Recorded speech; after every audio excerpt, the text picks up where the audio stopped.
Hello, my dear friends. I'm so happy to see you today. And I'm coming with a special person for me, Katrina. I'm so happy to see you on my channel and welcome to you. Oh, Israel, thank you so much for having me. What an honor.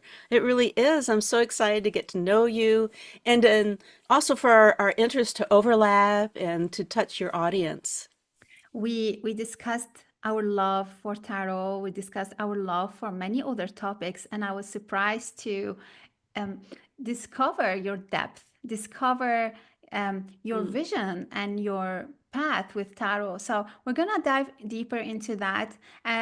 First, I want you to introduce yourself to our listeners. I mean, for those who don't know you, many know you because you are a reference in our tarot community. I know. Isn't that a fun thing? I even teach my own students, have an elevator speech ready. Yeah. Who are you? What do you do? Well, I think the main thing is my brand is Transformative Tarot Counseling that kind of combines it all together because I'm very aligned with transformation on many levels, whether it be internal, external, combined. Also, I work with tarot, even though I also work with oracles and dreams and psychology, because my background is as a counselor who's spent over 30 years studying psychotherapy. And also combining that with counseling skills when working with the tarot, as opposed to fortune telling, which is a whole thing in my history I could talk about if you're interested. But I come from that unique perspective because I do see tarot as a psycho spiritual tool and mirror for us. And plus, with my background in psychotherapy, kind of a Jungian influence, Carl Jung, Swiss analyst influenced, I really do see the dreaming that's going on. And the cards are a wonderful way of bringing those dream figures to life. That's amazing. So in our exchange, together before, we talked about tarot as the mirror of the soul. And that spoke to you a lot because you see tarot as well as an alchemical tool, or maybe, we are all going through this transformation in our lives, going through difficulties, sometimes not knowing even who we are.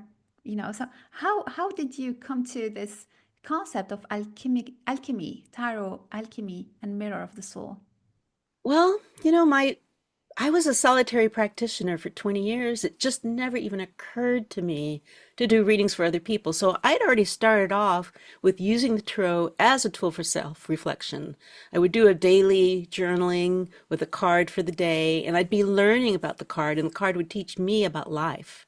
And so I studied the tarot the way some people study the Quran or the Bible or other spiritual text, because to me it's a visual symbolic language and it speaks to the same philosophies and wisdoms that these other roots do. They come from a very similar root philosophically and spiritually. And so it wasn't until later that people started asking me to teach classes and to offer readings. So for me, it's always been a spiritual practice. And then on top of that, pretty early on, when I was around 20 years old, I was introduced to the I Ching. And the I Ching, the Book of Changes, comes from China and Daoism. And even approaching those type of readings would be like a ritual. So to me, I've always approached the tarot or oracle cards as if entering into a ritual. Mhm. So when people were asking me to teach classes and do readings, I go, well, I'm just going to have to teach you my style because I don't do that other style. I don't do that fortune telling. I'm not here to make predictions for you. I'm definitely not here to tell you what to do with your life. And so then, of course, I went through counseling school, got my master's degree in counseling psychology, and immediately started trying to figure out ways to combine the two. And my particular style of psychology that I studied independently is called process-oriented psychology, also called process work. In the beginning, it was called dream body work because my teacher, Henri Mundell, who's walked on now, bless his heart, love him dearly, he had studied at the Jung Institute in Zurich, Switzerland. And so he brought a Jungian technique to philosophically, he was already into quantum physics. He was an MIT physicist. And on top of that, he had the value and the wisdom of Taoism. And that's what drew me to process work is this Taoistic foundation. And by Taoistic, let me take a moment to speak to that. So this Taoism is a way of honoring the light and the dark, honoring the yin and the yang, honoring the feminine and the masculine, and understanding that they have a dance together. And that every time that I create separation and otherness, I'm actually separating myself from a part of myself in Mhm. essence. Not in behavior or practice, though, which is a whole different thing. And so that was the beauty of studying process work is I recognized the essence of things and Mhm. could actually value the essence of it, even though I may not prefer the way that particular person is acting out the essence. Yeah. And so that kind of worked into my tarot work as well. And that's why we talk about the law of opposites. Because when you're doing a reading, just like with counseling, and even with your question itself, we can look at our pain, we can look at our difficulties, and usually that represents a part of ourselves we don't recognize. We don't see that in ourselves. And we even project it onto others, or we resist people projecting it onto us, our own shadow, which is a Jungian idea.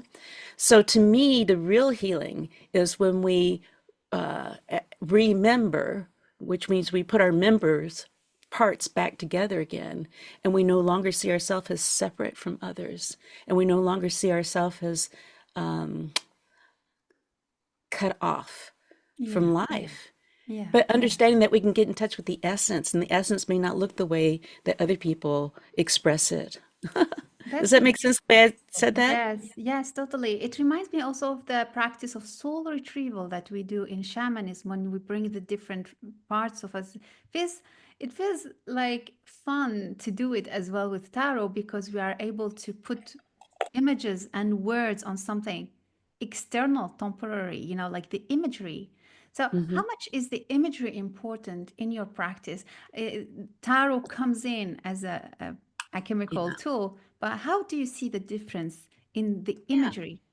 And by the way, I want to say that bottom line, my style is alchemical, and a big influence for that was process work and studying alchemy through the eyes of Jung Mhm. and then through Dr. Mendel.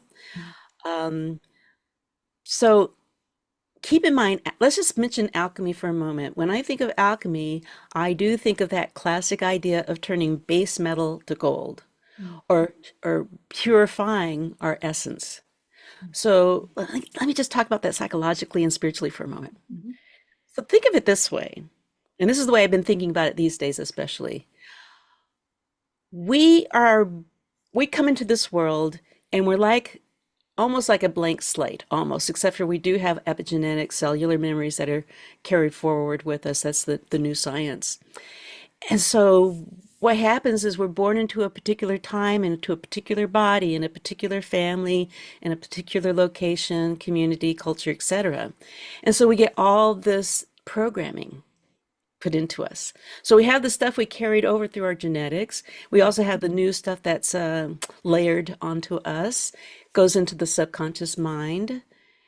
That would be a little bit like the base metal. We've accumulated all this dust or dirt or film or, and by film I mean, I'm not saying it's dirty or bad. What I'm saying is that it's hard to see through. Mhm. There's an obscureness that's going on. And so what we do in alchemy is we remove the impurities so that we can get back to our true essence. Mhm. And to me, that's what alchemy is about. And that's what a tarot reading can do, as well as psychology and counseling, is that we can help people recognize the layers that keep them and block them from being their true selves. Mhm. So now let's talk about the card and how it's a reflection of that. A card can reflect one of those layers. It can reflect a character or an experience that has reinforced that particular layer. Mhm. And so when we see it, we have a choice. Ooh, do I want to continue carrying this? Or am I ready to resolve or dissolve it? Mhm. And then if I dissolve it, maybe another card will give me some hint about how to go about that.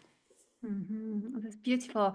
I just finished reading this book about in French called La violence désirée, or it's like the violence desired, and talking about all the impact of the movie industry and the, like the the songs we have been educated with, and how they bring Mhm. us to accept and program ourselves, yeah, to accept violence and even desire it. It's very Yes. interesting book, but it feels that tarot, from the way you are saying it, acts as an opener of the eyes so that we Mhm. can see what's happening, but it's also kind of like reprogramming, maybe Let's reprogramming. pause right there. I honestly cannot say from my point of view that tarot can reprogram us. Mhm. I believe it points in a direction. Just like if you go to a guru or teacher, they point the direction, Mhm. but it's up to you whether you choose to take that direction or find Yes. another direction. So Yes. I just see it as an inspiration. I see it as a reminder, but you have the power. It can't do anything to you or for you. They're just little pieces of paper. But I love the word inspiration, and that brings me also to the question of, you talked about the teacher you had. Are there other people that influenced your practice, with tarot, with your own methodology, maybe coming from the tarot world or outside of this of our sphere? Could you say that another way? I want to really grasp what you're saying there. So usually we have teachers that really impact our way of reading tarot. Could Mm, be even teachers coming from the outer world, like outer yeah, world of, it could be spirits, it could be outer world, like at got all it. not related to tarot. It could be, like you said, Dao. It could be, for me, for example, shamanism, or any other field, in that Right. they had impacted you a I lot. would say, I've always been very, dare I say, independent and self-taught. And I grew up in a part of the United States, which was the South back in the 70s when I first, 55 years ago when I got my first tarot deck. And I didn't have any teachers. I was self-taught. Hmm. So I really didn't have any of those influences other than a few books I started buying and finding. And then there's things you resonate with. You know how it is when you pick Mhm. up a book or you hear someone speaking, go, whoa, that speaks to me. And so, yeah, I had some of those moments, but I didn't have any teachers for tarot. So I really had to develop my own path, kind of like the hermit. But yes, once I started going to graduate school, and specifically when I started studying process work, I'm like, how can I apply process work theory Mhm. to a transformational journey with the cards? So it was very influential when I developed my what I call my transformative tarot layout. Mhm. Uh, and then teaching, integrating some of the lessons. I love the way Arnie, and by the way, his wife's name is Amy Mendel, and she was a wonderful contributor as well. I love the way Arnie would take the teachings of Jung Mhm. and then turn around and apply it to process work. And then little light bulbs would go off in my head, and I go, wait a minute, that's what I do with tarot. And so then I would start applying some of that language and that structure to my lessons about tarot. But I Mhm. was already doing that with tarot. I just didn't have a way of describing it to other people. Does that make Yeah, sense? it totally makes sense. Sometimes Yeah. when we read these books, or it's like they give words to what we do. It's very interesting. And we talking about that, seeing the teachers that, came after the 70s, let's say, um, talking about you, about Vicky Novel, Mary Greer, many others. It feels Rachel that, Pollack. yes, it feels that you all came in a way to revive ancient mysteries, or as if like opening a bridge or creating a bridge using tarot to ourselves, to our Yeah. depths. And that is quite deep. I feel like, you're bringing It lots. is.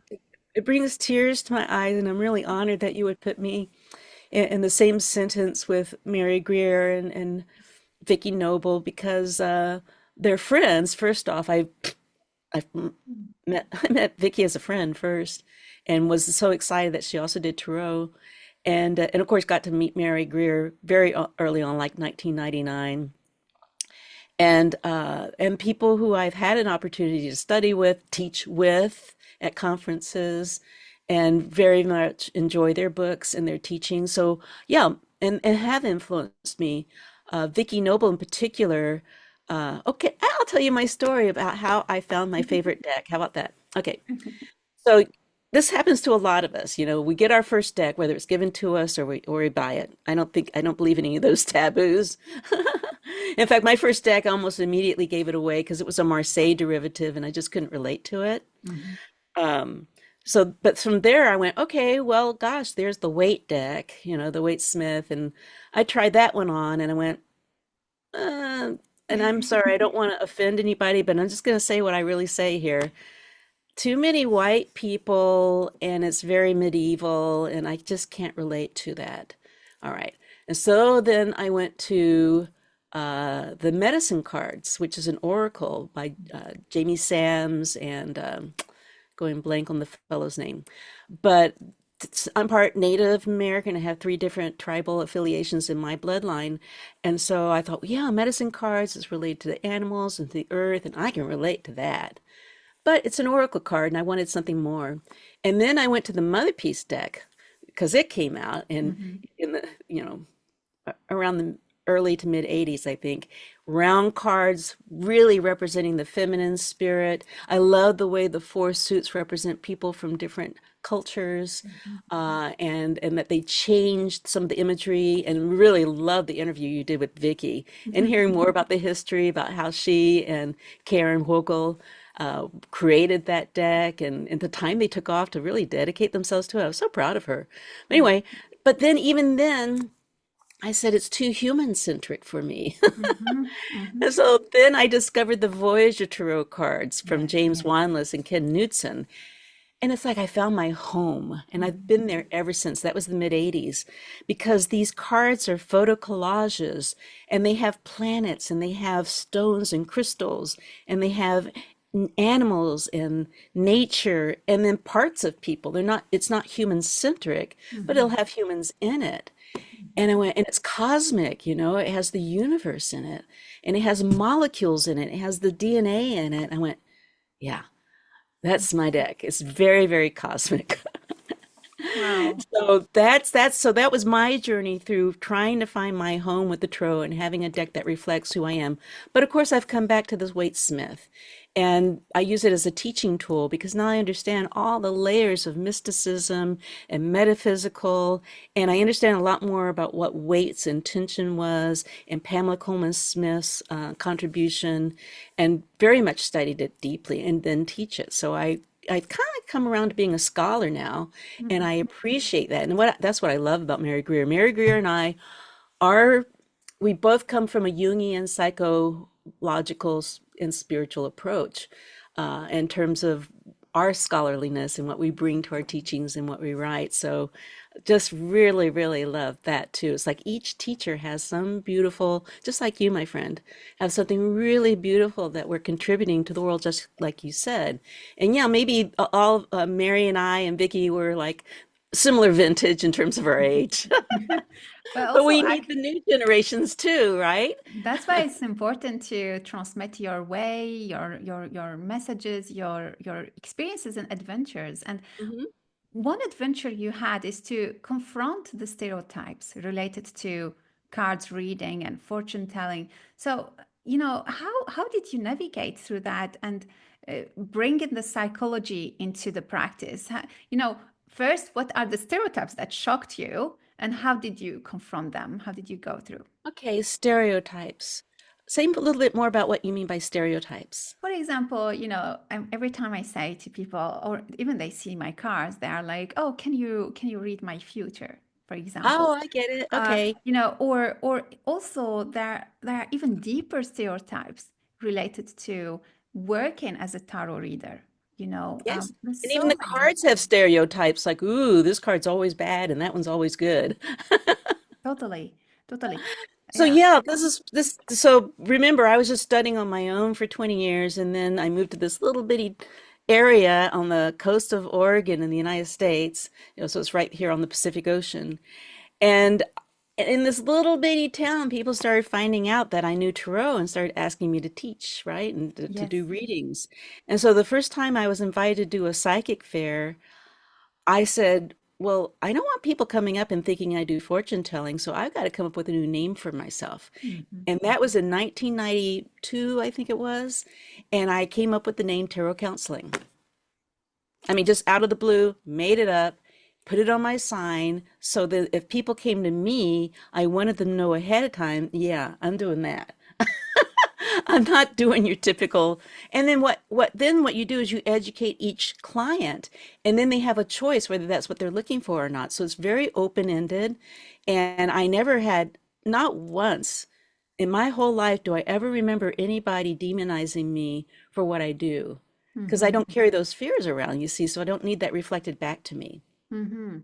And Yeah, also the, the kind of grade, or I would say categorizing the therapists, the different therapies, as this one is more valuable than another one, or so on. So finding that also stereotype that I have always to deal with, teaching people as well that, tarot and oracles are also a teaching tool. right. You don't need to consider them as something aside or esoteric. They are, like scenes of our daily life and cosmic life as well, like your tarot.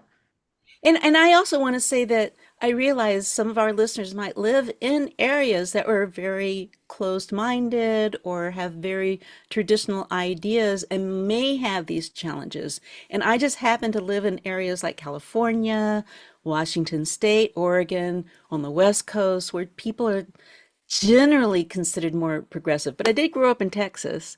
But even in Texas, I never really had any problems because I went back there to teach and do things. And so I guess I'm just part of that progressive wave, and I haven't felt any resistance personally.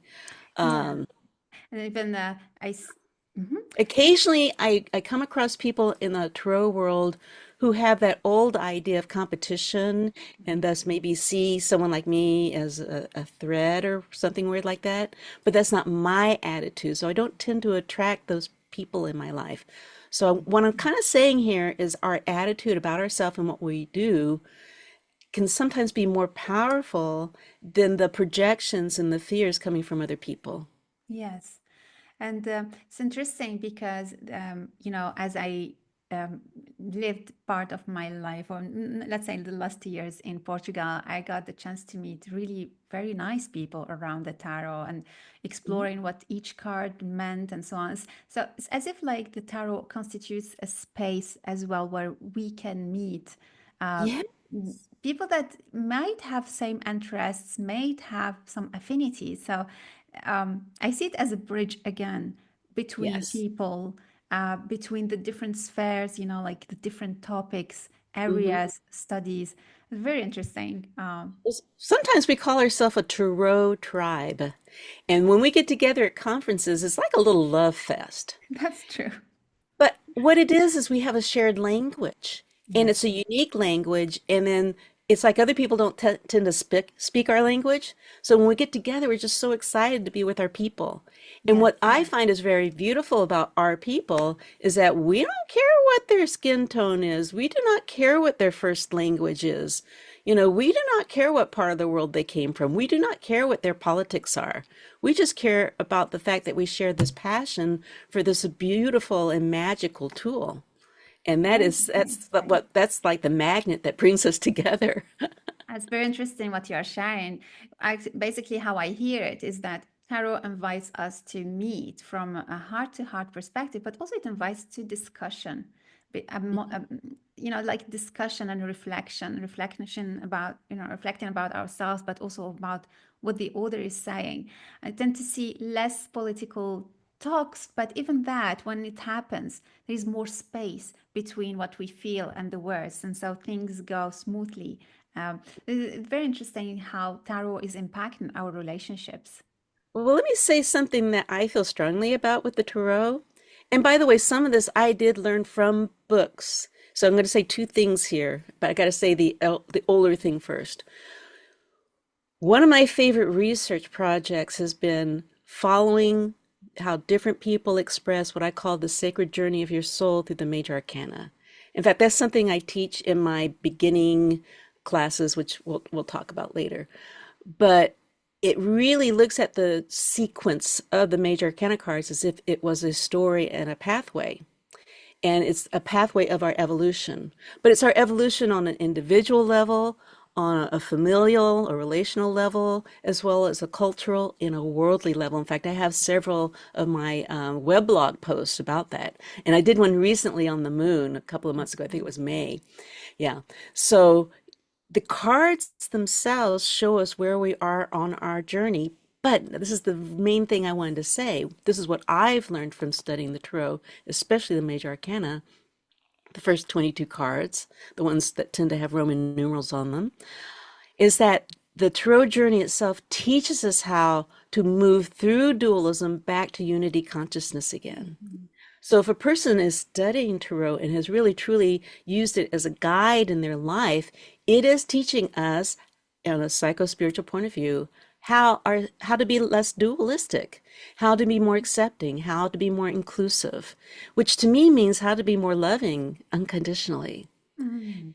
and how to be less polarized or Mhm. getting to polemics. Mhm. We need it though. There's this whole middle area I call the dance duality in the major arcana. And that's when we need things to bounce off of. That's why we're here in human form. So we have things to bounce off of. So we have those difficult experiences, and the tarot reflects those difficult experiences so we can bounce off of them. But ultimately, it's so we can integrate them, right? So Mhm. we're no longer separate with them. And then finally, when we get to that judgment card, it really means moving beyond judgment, Mhm. moving beyond dualism, right? And that Mhm. we really are all equal. And not only that, but we are all one. And Mhm. that's why you get to the world or the universe card, because it's coming back home to oh, our oneness, but with the awareness of it. Before, the Fool didn't have that awareness, but now we do. Mm.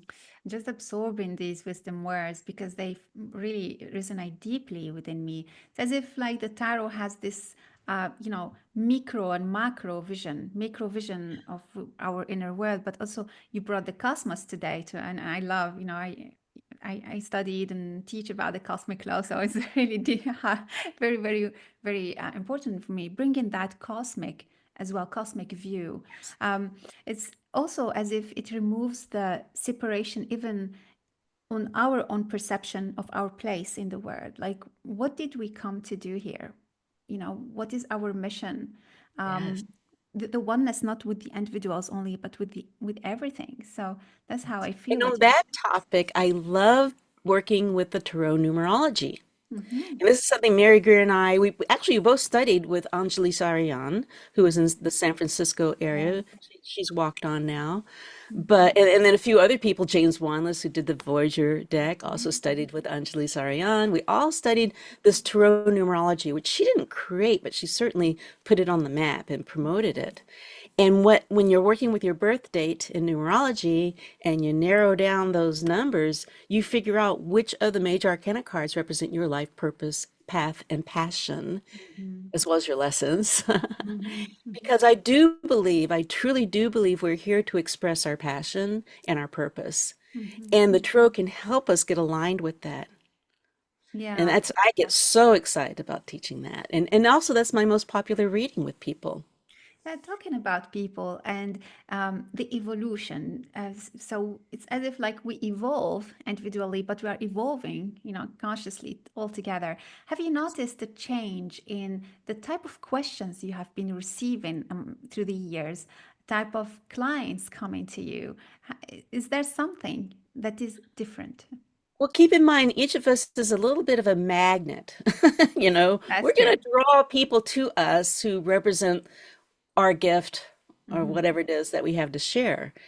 And of course, I have my repeat clients, but that's really fun, is to watch my repeat clients evolve and watching their journey of evolution. So I love that. Hmm. So the people who come to me, uh, since I don't do the fortune telling thing, I hardly ever get anybody who goes, gee, my lover, blah, blah, blah, or my job, blah, blah, blah. Hmm. I get a little bit more of the job part when I'm working in a major city.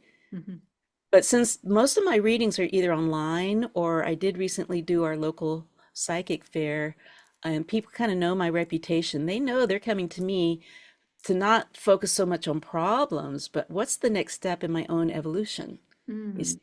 And so we get to focus on that. But sometimes, yeah, problems, it's like, oh, I'm a little stuck here, you know, and so the tarot can help them with that as well. That's So in beautiful. terms of questions, I just find people are evolving, whether they come for a reading or not. Or I think here's the other side of it. I do believe there's always been a group of people who've been evolving, but we really didn't have the internet to know that. And Yes. then, of course, the internet itself has helped us uh, express it, reveal it, and share it exponentially. So true. I was looking at my notes. I just wrote the title Tarot Crone, not to Ah, forget about, asking you what does it mean, because your own role might have evolved as well, with the clients or with your teachings. Can you share a bit about that and how you are becoming a I can tarot crone? share where that came from for me. So basically, back when I lived in Santa Cruz, California, and even though I was studying tarot, I wasn't, doing readings for other people.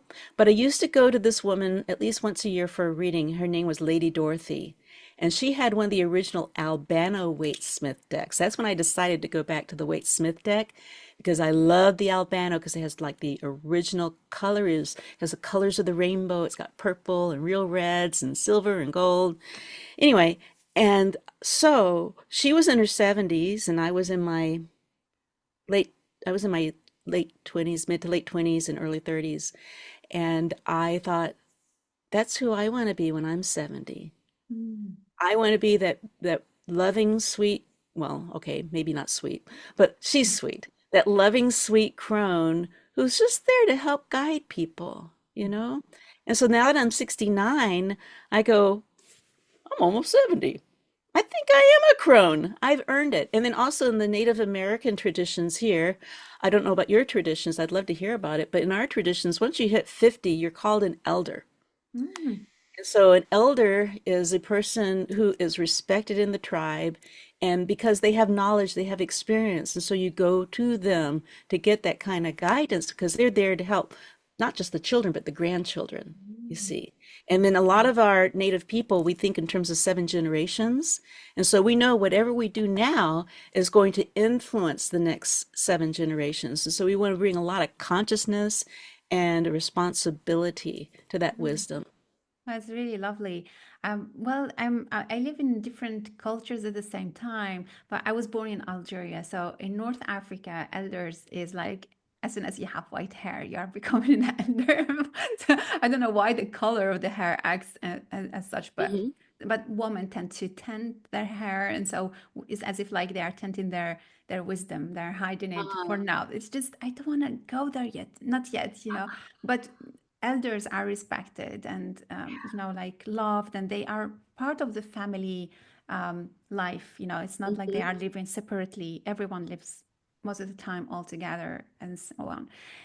In Portugal, something similar as well, I mhm. noticed. But where I come from in Canada, especially Quebec, the elders are just not really as I participate in it, and we have a huge percentage of suicide and so on. I worked with nonprofit organizations related to elders in my past lives, Wow. like long time ago, but it was to help elders who were alone and, like Hmm. how to bridge and bring more people into that life. So it's really different to see how the elders are coming, how it contributes to the life of people. So Yeah. you stepping out and bringing tarot and bringing all of this knowledge, it's for me, it's important. So I can watch you. So Thank I you. also say, okay, when I arrive to 70, I want to be like this as well.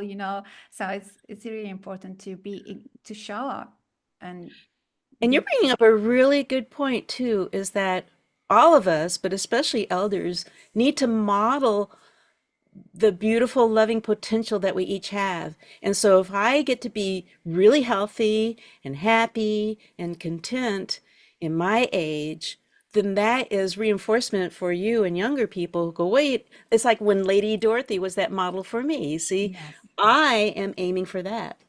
I also remember when I was 11 years old, and my grandmother, she lived in California, and she lived in a high rise, which means it had an elevator.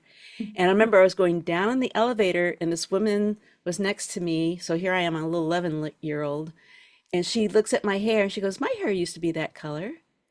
And then I looked at her hair. I go, "Oh, so that's what my hair is going to look like." And now Yeah, it's there. I have a little bit of Cruella de Vil thing going on here, but I yeah, think it's so cool to have gray hair. I yes. love Yes. it. If my mom is watching this video, I will not tint my hair. I love it as it is, with white or not. I'm not. She's that's part of the culture as well, programming You and earned every one of those gray hairs. exactly, totally. And Yep. we're coming close to the end of our talk today. But Aw. I want to ask you which tarot card is really close to your heart. Um, Well, I do believe that my soul card is the closest to my heart, which is the Chariot, number 7, mhm. which is a whole nother conversation because here I have a very masculine tarot card, and yet this character here is in a female body. Mhm. And so throughout my life, I had this wonderful opportunity, this tug and pull, and what's it like to be the chariot and go out into the world, but also what's it like to be feminine and be more sensitive and inward. And so I kind of get to play with that dynamic, and I love that. Mhm. Yeah. Is it all right to tell people about my website, my school? Of course, we would love to know what you are up to, and also you are Okay. just put in upfront a new program. So what about that? Tell Yes, us the new yes. project. So a long time ago, back around 1994, I started my website, which I still have. Of course, it's evolved, called tarotcounseling.org. And counseling here in the US is spelled with one L. Mhm. So TAROTCOUNSELING and then .org. I live in Oregon, so I think of org. Okay. And then the school, which you can reach through the website, but also has its own URL, is called Going Pro with Tarot.com. So going is GOING, Mhm. pro, PRO, with WITH, tarot, TAROT, Mhm. com. So those are really the main places. So the Tarot, the Going Pro with Tarot is this new online program, and it's a self-study program, and it's broken up into 3 parts, and so it's really meant to be taken in sequence, and so your knowledge builds and grows. And the idea is it's actually taken my book here, which Mhm. is Transformative Tarot Counseling, and expanded on it in ways that I have not written about, and really Yes, shows demonstrations and shows you how to do transformative readings. you were So I'm very sharing excited.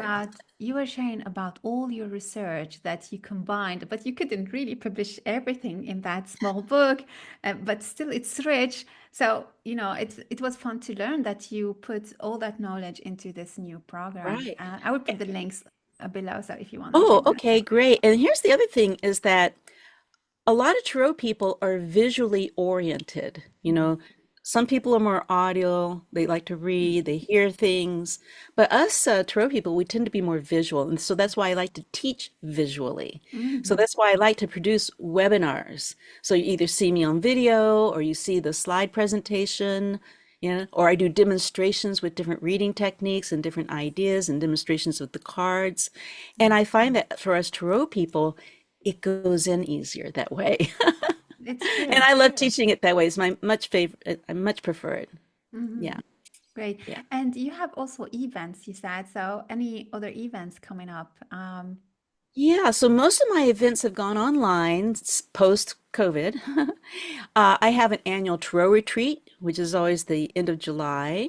Mhm. That's where I also do my Tarot Alive actualization experience, which is based on a person's life or soul card. So it's really about exploring who your purpose is from the inside out. It's fascinating and powerful. And then the other annual event is called Awakening Universal Purpose, and that's usually at the very end of December. Again, it's Mhm. online. It's an actualization ritual. It takes, I think it's 2 hours, and it just takes you into a really deep place. And you're selecting cards which are guiding you through the next year, possibly even through the rest of your life in very deep and profound ways. So I love offering those. Occasionally, I have a guest teacher. So if you sign up for my newsletter on my website, just go to the contact page, click off the little box, and then you'll find out about all the new things. Like, for instance, about once a year, maybe twice. We're going to try to do it twice, but right now it's once a year. My friend Cheryl Ryder and I produce what's called the Incubator. And it's a live event, it's free, and we have teachers, guest teachers from all over the world, teaching a topic around the business or the art of being a reader or a Mm. tarot deck creator or a book writer. So it's not about how to read the cards, it's about how to run your business and how to promote yourself and be more successful as that tarot or oracle person that you are. That's lovely. We need a lot of support with We that. do. And so, yeah, do not hesitate to check Katrina's website and also Yeah. just learn about, Oh, yeah. yeah, about And one more tarot. thing, my Yes. weblog, I mentioned it, it's called Mm. mysacredjourney.org. Mhm. Mysacredjourney.org. Tons of articles in there. It's really cool. Yeah, and having access to this free content also is really lovely. So Yes. I'm gonna put the websites all below. Okay. And yeah, so thank you for coming and Thank sharing you. your path and your insights with us. For those who are with me, do not hesitate to subscribe, to like the video, to share it, and also stay in tune because we are going to talk a lot about the language of the soul in the next weeks and Mm. how the colors and the cards and so on speak to us through that. So wishing you a great, great day and see you soon.